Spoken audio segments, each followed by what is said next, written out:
Hello and welcome to this video lecture, the second of a two-part series on the Athenian democracy.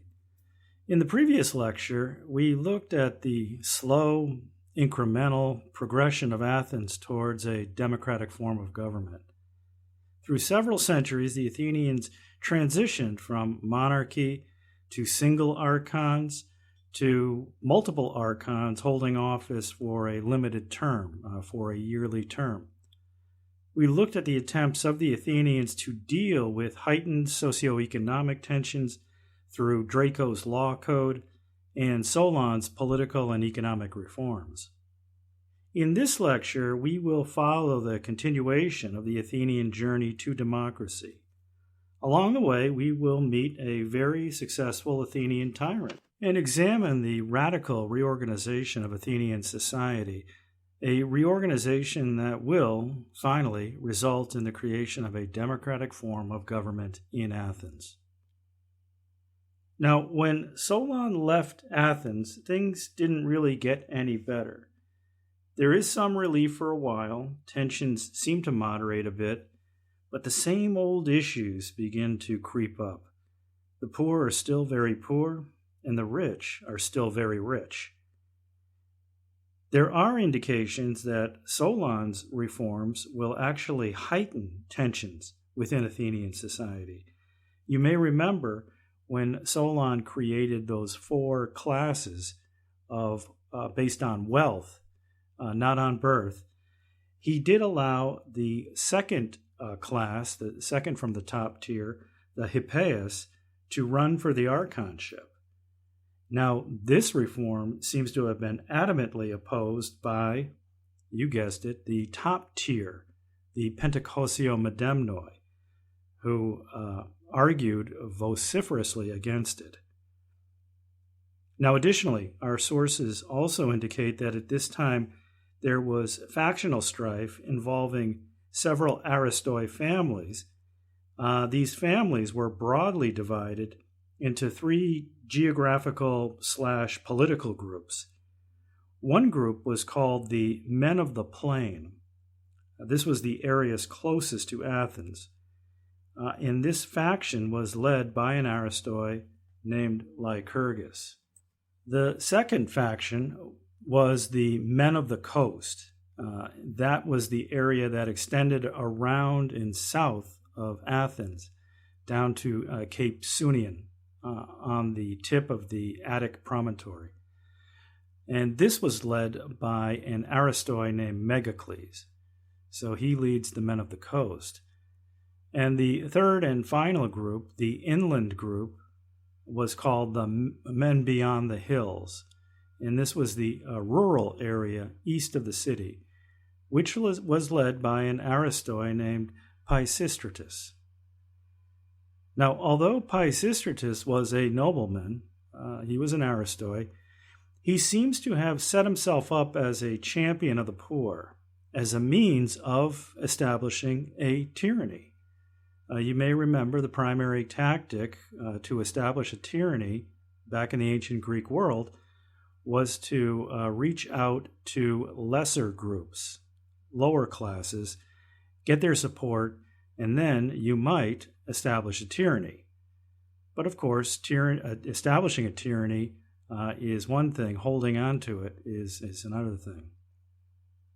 And it took Pisistratus 3 attempts to seize power and hold on to it. His first attempt was in about 560 BCE. The attempt failed, though, and the families and supporters of the other two groups, the groups headed by Lycurgus and Megacles, they united against him and they kicked him out. Now, this image that you see here refers to a story that the Greek historian Herodotus tells us, that in his second attempt at tyranny, Pisistratus enlisted the aid of a very tall farm girl, who he dressed up like the goddess Athena. And of course, Athena is the patron goddess of Athens. And he rides into the city with her in a chariot and a lot of fanfare. And he claims that Athena has blessed his attempt to become the sole ruler of Athens. and that does not really work, and he is forced into exile. Pisistratus then settled in Thrace, which would be somewhere near Bulgaria is today.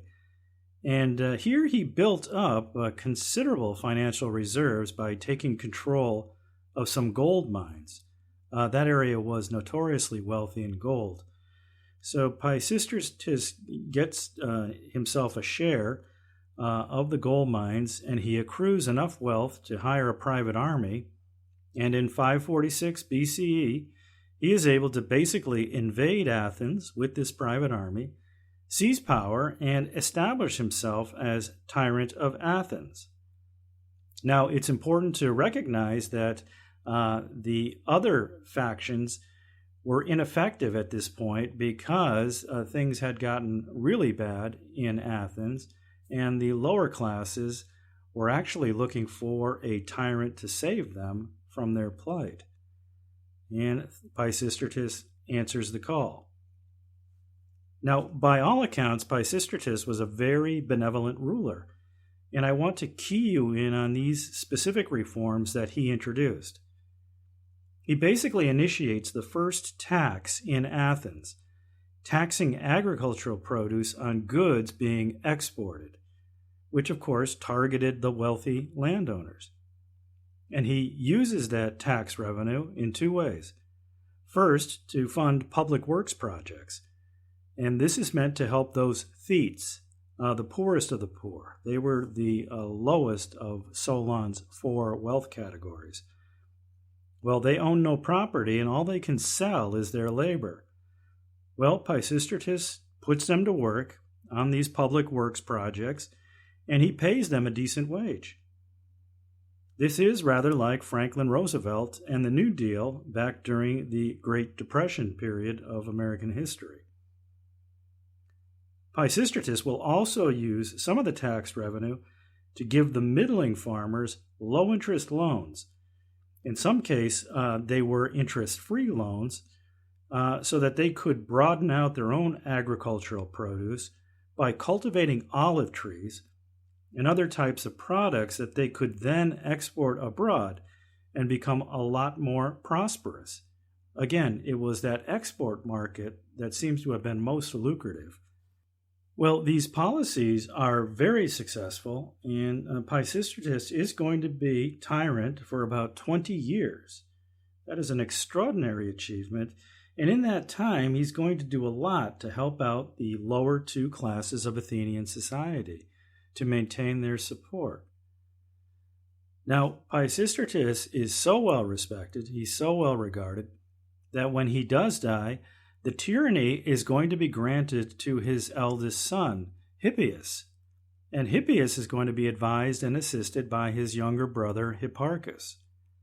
So the 2 sons of Pisistratus are going to have a lead role in governing Athens, and that is a true measure as to how well respected Pisistratus must have been for this position of tyrant to become hereditary.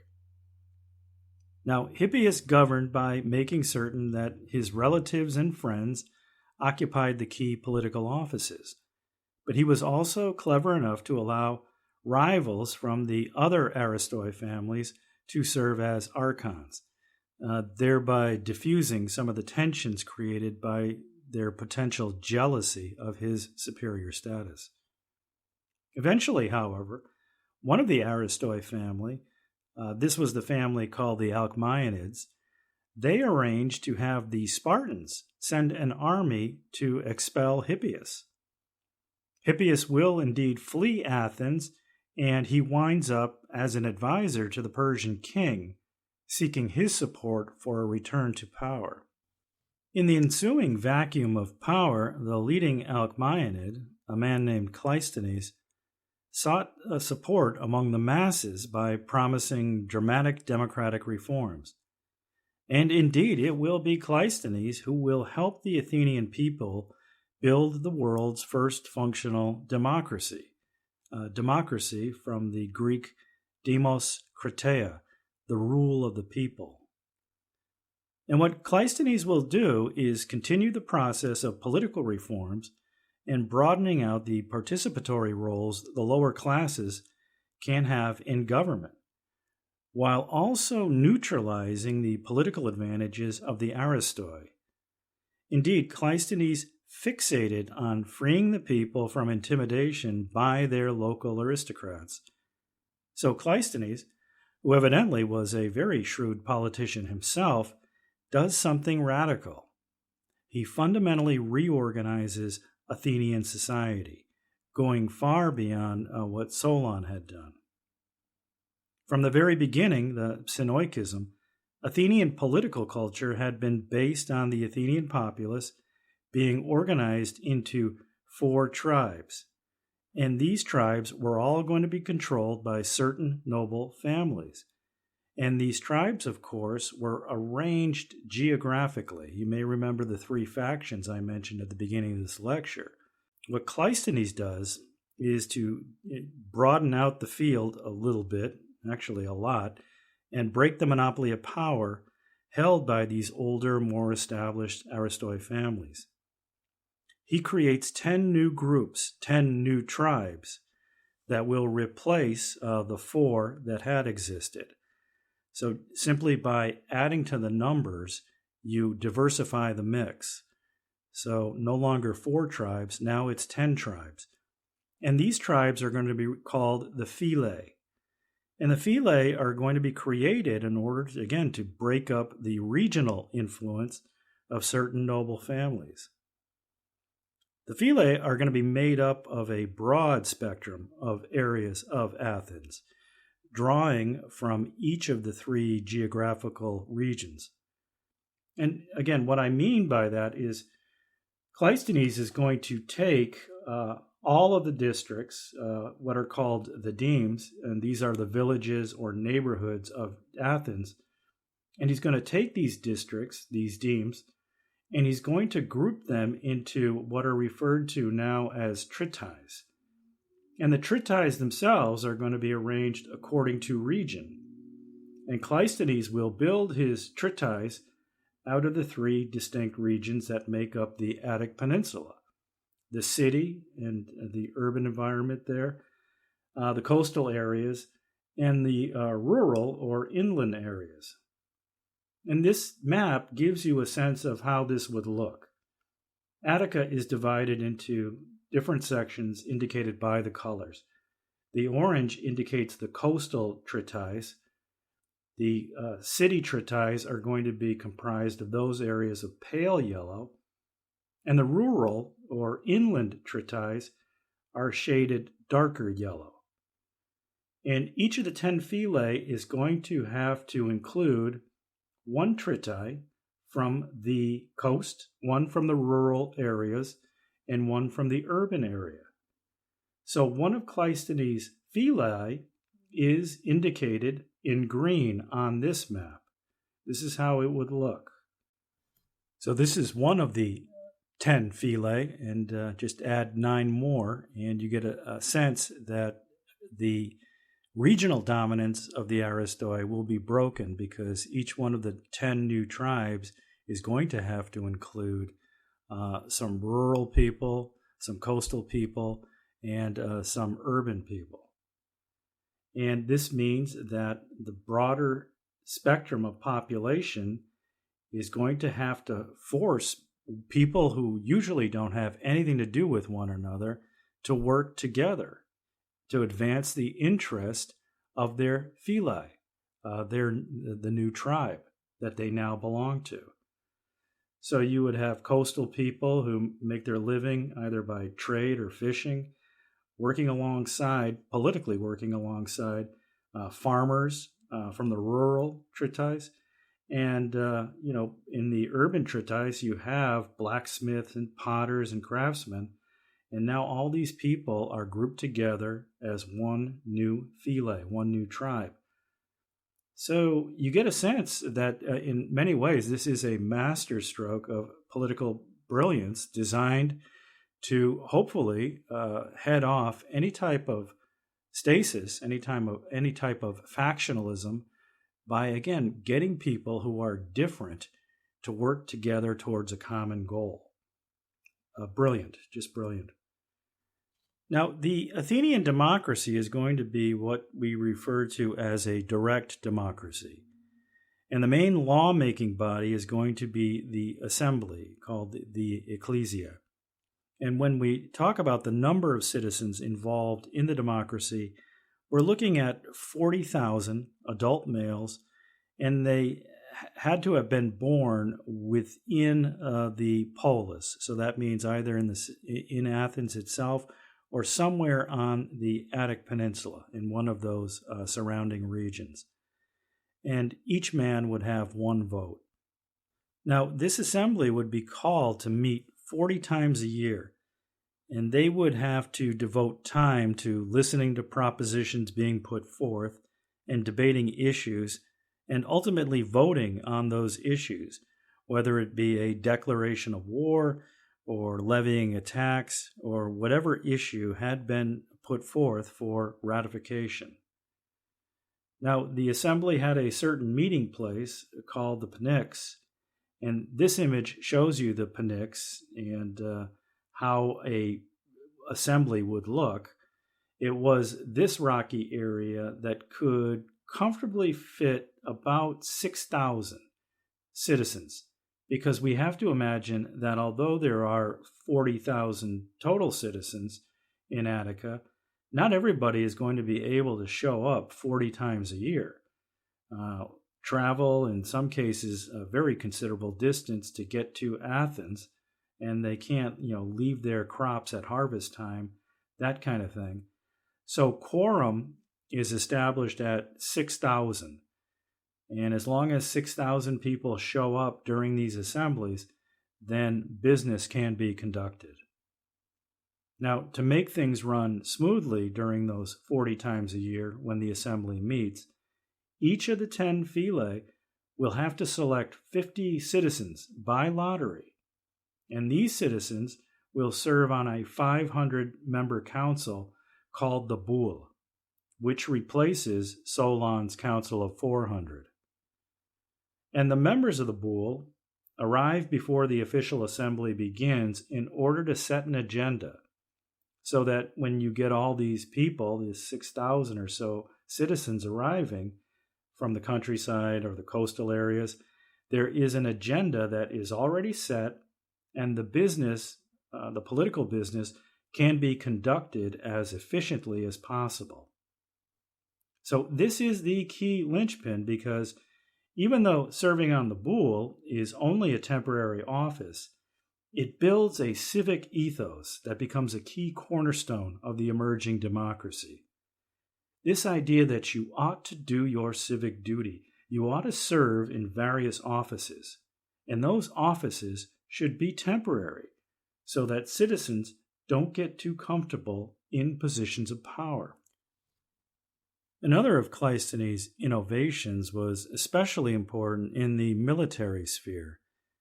Cleisthenes introduced the office of the strategos, or professional general. 10 strategoi were elected annually to these positions, one general from each tribe. Now note, this was not a position filled by lottery, as many of the new positions were, because, of course, people had to have faith that the person leading them in times of conflict knew what they were doing. So this becomes an elected position, and because you could be reelected time and time again, then this becomes a very important political position, much sought after by, again, those with a certain ambition. Now, for those overly ambitious citizens that aroused suspicion that they may want more than their fair share of political power, one of the ways that Cleisthenes is going to come up with to head off any potential tyranny developing in the future was to create a process called ostracism. And the way it would work is that at every assembly, the last point on the agenda would be to decide whether or not the assembly wanted to hold an ostracism. And basically, if they're asking, Are you, Athenian citizens, fearful that any one of you is growing too lustful for power and is becoming a danger to the democracy? If you believe such a person exists, let's hold an ostracism at the next assembly, and this person will then be dealt with. And the way it would work is at the next assembly, one of the things on the agenda is that each citizen gets a shard of pottery called an ostraca. And here we have some recovered shards. And if you believe somebody was growing too dangerous, too lustful for political power, you would scratch their name on this pottery shard and put it in a bucket. And the buckets would then be dumped out, and the person whose name appeared most, even if your name appeared on 100 shards and everybody else only had 80 or 90, well, you were the top vote getter in a negative sense, and then you would then be forced to leave Athens for 10 years because you were deemed a public threat.